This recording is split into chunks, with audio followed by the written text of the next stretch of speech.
Hi friends, welcome to my channel. This is Sri Samayal. இன்னைக்கு நாம பண்ண போறது சீரக சம்பா அரிசில செஞ்ச சிக்கன் பிரியாணி.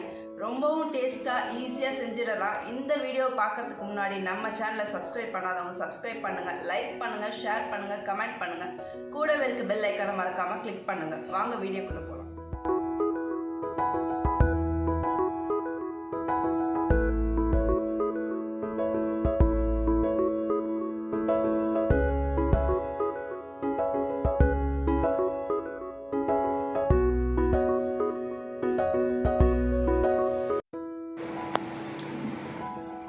சிக்கன் பிரியாணி செய்ய தேவையான பொருட்கள்: சிக்கன், சீரக சம்பா அரிசி, மஞ்சள் தூள், இஞ்சி பூண்டு பேஸ்ட், கரம் மசாலா, தயிர், உப்பு, மிளகாய்த்தூள், வெங்காயம், தக்காளி, பச்சை மிளகாய், கொத்தமல்லி, புதினா. இப்போ அரிசியை ஊற வச்சிடலாம். ஒரு 5 நிமிஷமாச்சும் ஊறட்டும். இப்போ நான் அரிசியை இந்த கிளாஸில் எடுத்திருக்கேன். 1.5 கிளாஸ்க்கு நான் எடுத்திருக்கேன். ஒரு கிளாஸ் அரிசிக்கு 1.5 கிளாஸ் தண்ணி ஊற்றணும். அதே மாதிரி வெங்காயம், பெரிய வெங்காயம் 2 கட் பண்ணி வச்சுருக்கேன். 4 பச்சை மிளகா, 2 தக்காளி கட் பண்ணி வச்சுருக்கேன். சிக்கனை நல்லா மஞ்சள் தூள், உப்பு போட்டு நல்லா வாஷ் பண்ணி வச்சுருக்கேன். இப்போது அதுக்கு தேவையான மசாலா ஆட் பண்ணிக்கலாம். இஞ்சி பூண்டு பேஸ்ட் 1 ஸ்பூன், மஞ்சள் தூள் 1 ஸ்பூன், மிளகாய் தனியாத்தூள் 2 ஸ்பூன், கரம் மசாலா 1 ஸ்பூன், உப்பு தேவையான அளவு ஆட் பண்ணிக்கோங்க. இது கூட கொஞ்சம் தயிர் மிக்ஸ் பண்ணிக்கோங்க. இப்போ நல்லா மிக்ஸ் பண்ணிவிட்டு ஒரு 1/2 மணி நேரம் நல்லா ஊறட்டும். ஊறினாதான் சிக்கன் உள்ள நல்லா மசாலா இறங்கியிருக்கும்.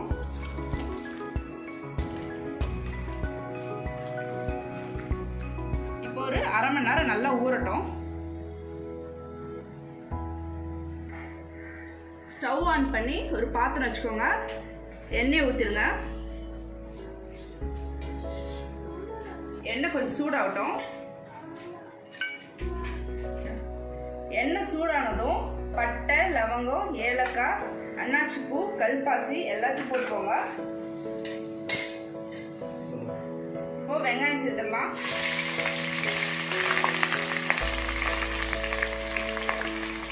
பச்சை மிளகா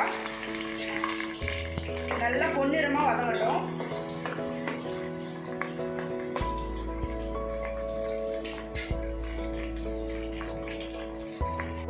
வெங்காயம் இப்போ கோல்டன் ப்ரௌன் ஆயிடுச்சு. இப்போ தக்காளி ஆட் பண்ணிக்கலாம். ரெண்டும் நல்லா வதங்கணும்.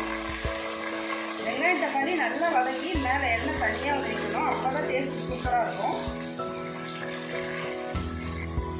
வெங்காயம் தக்காளி இப்போ நல்லா வதங்கிடுச்சு. நம்ம 1 ஸ்பூன் இஞ்சி பூண்டு பேஸ்ட் ஆட் பண்ணிக்கலாம். நல்லா பச்சை வாசம் போகிற வரைக்கும் நல்லா கலந்து விட்டுக்கோங்க. கொத்தமல்லி, புதினா கொஞ்சம் வதங்கட்டும். வதங்கின பிறகு நம்ம சிக்கன் ஆட் பண்ணிக்கலாம். நம்ம மசாலா ஆட் பண்ணி வச்சுருக்க சிக்கன் நல்லா ஊறி இருக்கு. இப்போ நம்ம இதில் ஆட் பண்ணிடலாம். ஒரு 5 நிமிஷம் நல்லா கலந்து விட்டுருங்க.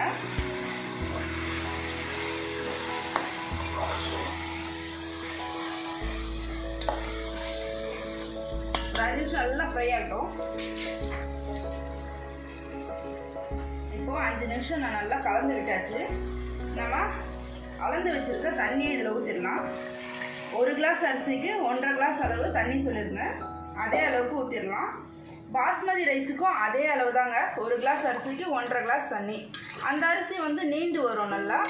இந்த சீரக சம்பா அரிசி சின்ன சின்னதாக தான் வரும். அது நீங்கள் குழஞ்சிடுச்சு அப்படின்னு நினைக்காதீங்க. அது அப்படி தான் இருக்குமே. இப்போ தண்ணி ஊற்றியாச்சு. நல்லா கொதிக்கிட்டோம். தண்ணி ஊற்றுனதுக்கப்புறம் உப்பு காரம் ஒரு தடவை செக் பண்ணிக்கோங்க. ஏன்னா உங்களுக்கு காரமோ உப்பு கம்மியாக இருந்ததுன்னா நீங்கள் இந்த டைமில் ஆட் பண்ணிக்கலாம். நான் கொஞ்சம் மிளகாத்தூள் ஆட் பண்ணிக்கிறேன். உப்பு கொஞ்சம் போட்டுக்கிறேன். நல்லா கலந்து விட்டுருங்க. இந்த தண்ணி நல்லா கொதிச்ச பிறகு நம்ம அரிசியை போட்டுடலாம். இப்போ நல்லா கொதிக்குது. இந்த டைம்ல நம்ம அரிசியை போட்டுடலாம். தண்ணியே இல்லாமல் நல்லா தண்ணியை வடிகட்டிட்டு அரிசி மட்டும் போடுங்க. ஏன்னா ஏற்கனவே கரெக்டான அளவில் தான் நம்ம தண்ணி ஊற்றி வச்சுருக்கோம். அதிகமாக தண்ணி ஆகிட்டால் ஃபுல்லாக குழஞ்சிரும். அதனால் கரெக்டான அளவே ஊற்றுங்க.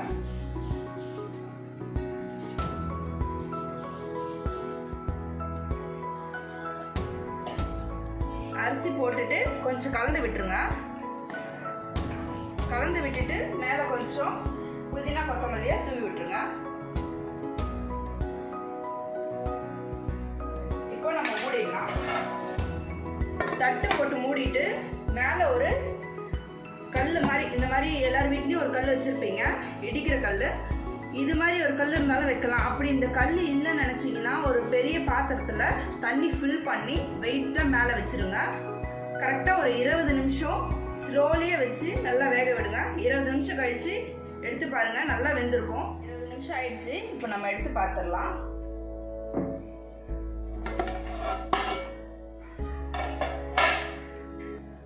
பாருங்கள், சூப்பராக வெந்திருக்கு. நம்ம மேலே நெய் கொஞ்சம் விட்டுக்கலாம். உங்களுக்கு வேணும்னா போட்டுக்கோங்க, இல்லைன்னா கூட பரவாயில்ல. இப்போ நம்ம ரைஸை மெதுவாக கலந்து விடலாம். எப்போவுமே வந்து கரண்டியோட பின் பக்கத்தில் இருந்து கலந்து விடுங்க.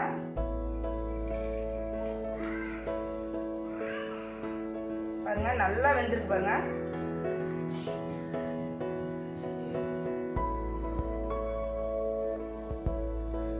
பாருங்க, சிக்கன்லாம் நல்லா வெந்திருக்கு. சூப்பராக இருக்கு பாருங்க.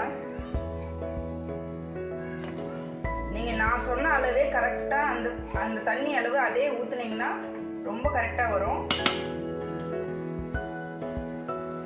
பாருங்க, ரைஸ் எவ்வளோ பலன்னு சூப்பராக வந்திருக்கு பாருங்க.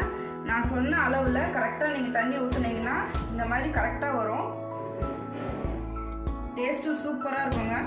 நீங்கள் பாஸ்மதி ரைஸில் செய்கிறதோட இது ரொம்பவே டேஸ்ட்டாக இருக்கும்.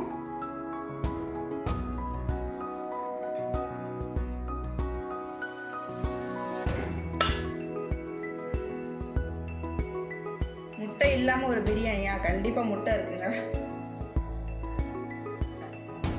ரொம்ப டேஸ்டான சிக்கன் பிரியாணி சீரக சம்பா அரிசியில் செஞ்சது. நீங்களும் வீட்டில் ட்ரை பண்ணி பாருங்கள். எப்படி இருக்குன்னு கமெண்ட் பண்ணுங்கள்.